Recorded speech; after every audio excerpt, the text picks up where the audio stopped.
आज का जो पाठ है उसको प्रारंभ करने से पहले मैं कुछ प्रश्नोत्तर करूंगी। तो बच्चों तैयार हो आप? अच्छा, ये बताओ कि भारत में कितनी ऋतुएं होती हैं? आप लोगों ने 3 ही बताया ना? हाँ, आप लोग बिल्कुल सही हैं। सर्दी, गर्मी और बरसात। अच्छा, ये बताओ आपको कौन सा मौसम पसंद है? गर्मी? नहीं, सर्दी? नहीं, चलो कोई बात नहीं, मैं बता देती हूँ। मुझे तो ठंड का मौसम बहुत ज्यादा पसंद है। ओके, तो आपको पता है मेरा उदयपुर शहर बहुत ज्यादा खूबसूरत हो जाता है जब बारिश हो रही होती है। कभी चाहो तो घूमने आ सकते हो।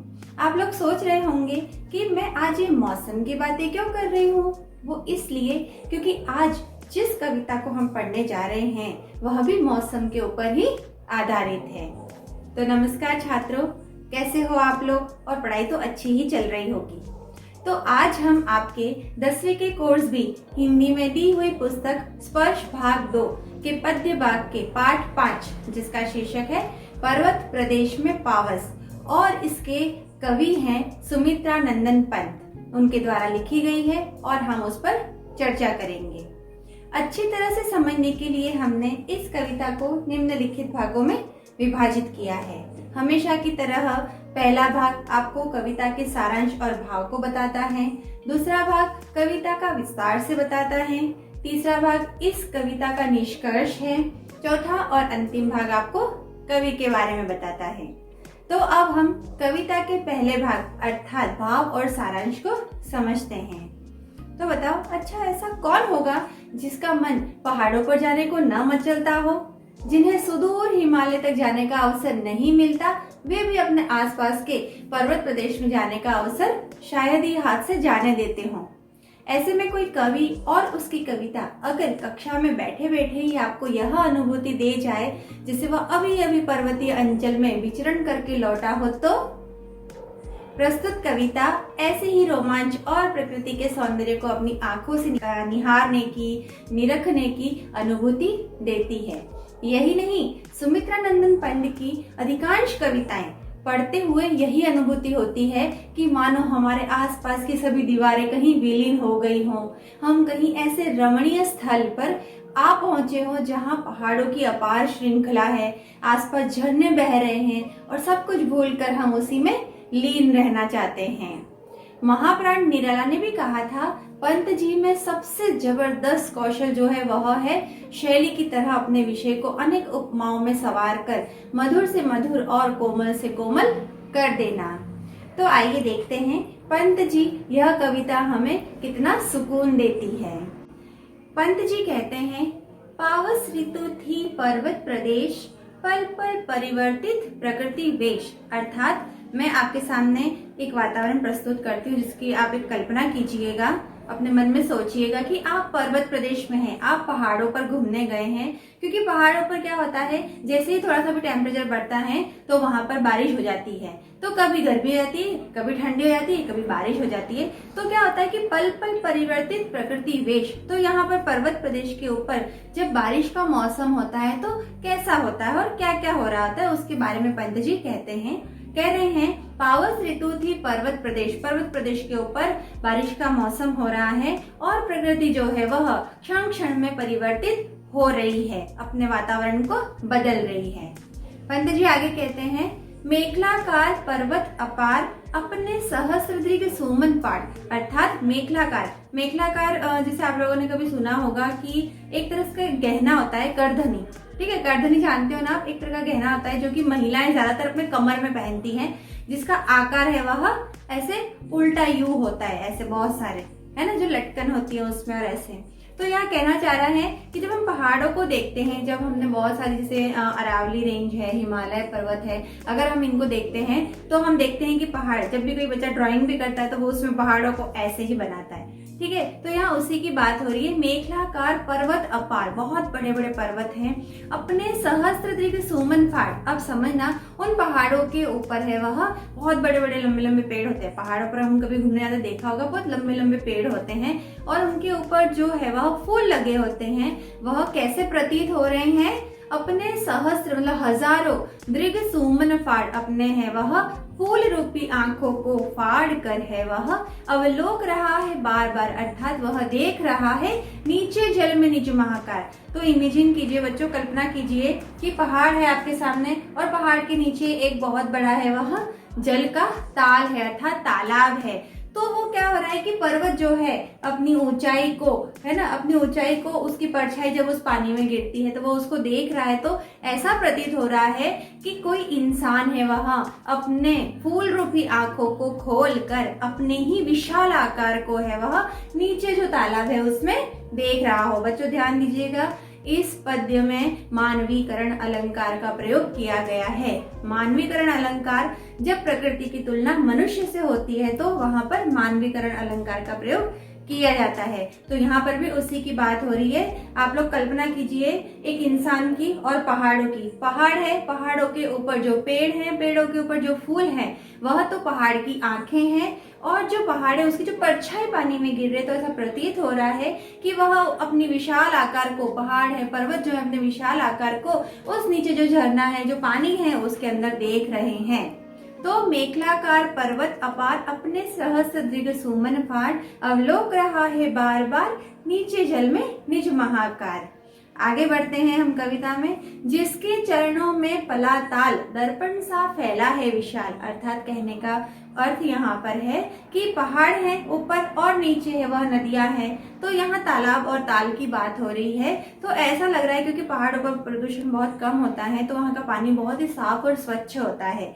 तो ऐसा लग रहा है कि वो बिल्कुल दर्पण सा है, कांच के समान है। वह जो तालाब है वह इतना ट्रांसपेरेंट है, इतना है वह साफ है, इतना है वह जिसमें हम आराम से अपनी परछाई को देख सकते हैं। तो जिसके चरणों में पलाताल दर्पण सा फैला है विशाल, गिरी का गौरव गाकर झरझर मद में नस नस उत्तेजित कर, मोती के लड़ियों से सुंदर जरते हैं झांक भरे निर्झर।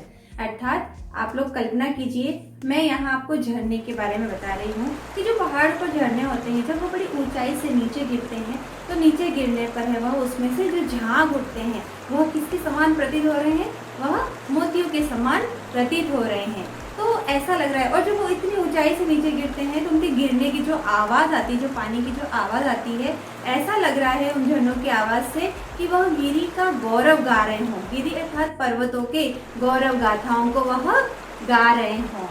मद में नस नस उत्तेजित कर, और है वह उनकी जो आवाज है वह हमें बहुत ज्यादा है वह उत्तेजित करती है, हमें एक्साइटेड करती है कि हम वहां जाएं और उनको देखें। मोती की लड़ियों से सुंदर झरते हैं झांक भरे नीचे। मैं पहले ही बता चुकी हूँ कि जब ऊंचाई से है वह, पहाड़ों से है वह, जब झरने नीचे गिरते हैं तो उनमें जो झाग उत्पन्न होते हैं, तो एक साथ जब झाग होते हैं वो उत्पन्न होते हैं तो ऐसा लग रहा है कि बहुत सारे मोती वहाँ पर बिखर गए हैं। आगे बढ़ते हैं बच्चों। गिरिवर के उर से उठ उठकर उच्चाकांक्षाओं से तरवर, अर्थात यहाँ पर कल्पना कीजिए, जैसा कि मैंने पहले भी बताया है कि जो पहाड़ है, पहाड़ों के ऊपर जो पेड़ लगे हैं वह बहुत ही ऊंचे होते हैं। तो इतने ऊंचे उठते हैं, इतने ऊंचे उठते ही जा रहे हैं, इतने लंबे होते ही जा रहे हैं। तो ऐसा प्रतीत हो रहा है कि वह जो तरुवर है, वह जो पेड़ है, वह आसमान को छूने का प्रयास कर रहे हो। और उनकी आकांक्षाएं कैसी हैं, बहुत ऊंची है। कितनी ऊंची, वो आसमान को छूना चाह रहे हो, इतने इतने लंबे लंबे ऊंचे ऊंचे होते जाते हैं। झांक रहे नीरव नभ पर अनिमेष अटल कुछ चिंता पर।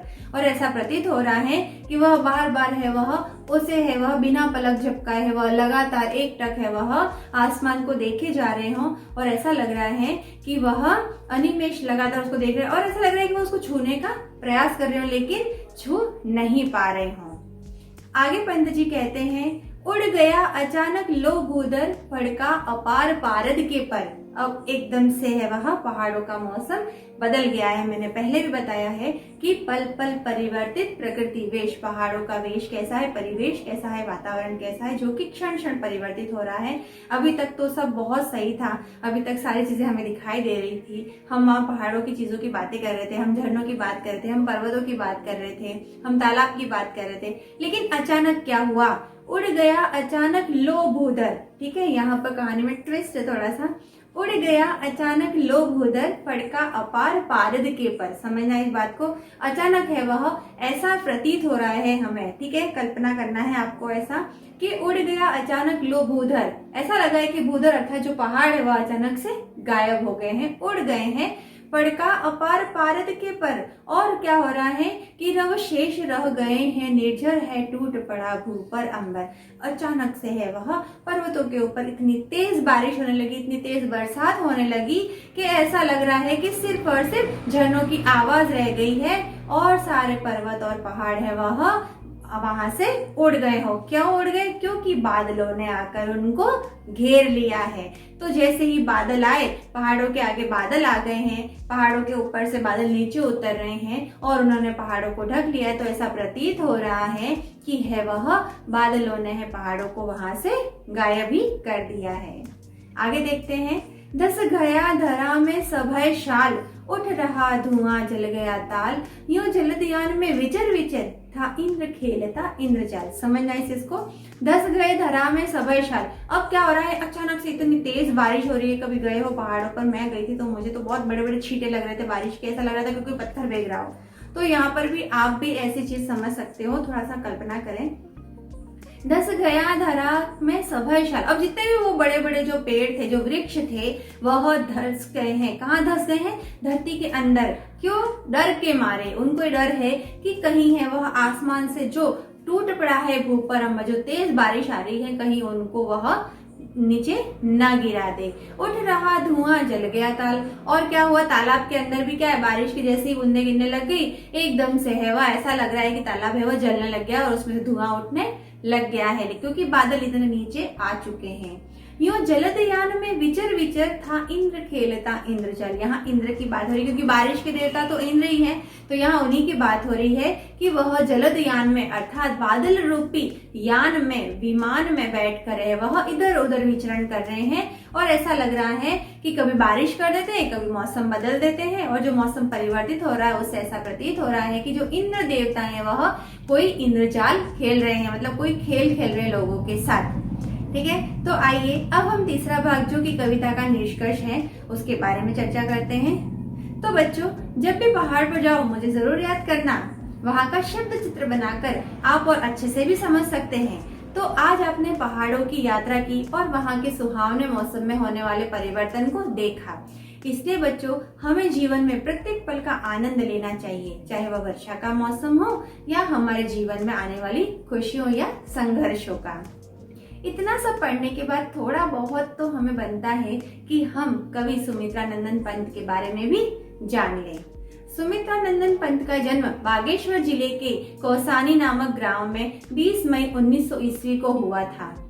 1958 में युगवाणी से वाणी काव्य संग्रहों की प्रतिनिधि कविताओं का संकलन चिदंबरा उनका प्रकाशित हुआ। चिदंबरा उनकी बहुत ही प्रसिद्ध रचना है जिस पर उन्हें भारतीय ज्ञानपीठ पुरस्कार भी मिला था।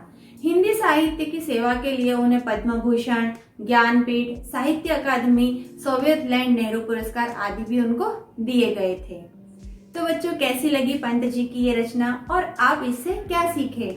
अपने विचार आप नीचे दिए गए कमेंट बॉक्स के माध्यम से शेयर कर सकते हैं। तो आज के लिए इतना ही, जल्दी ही मिलते हैं एक और नए पाठ के साथ।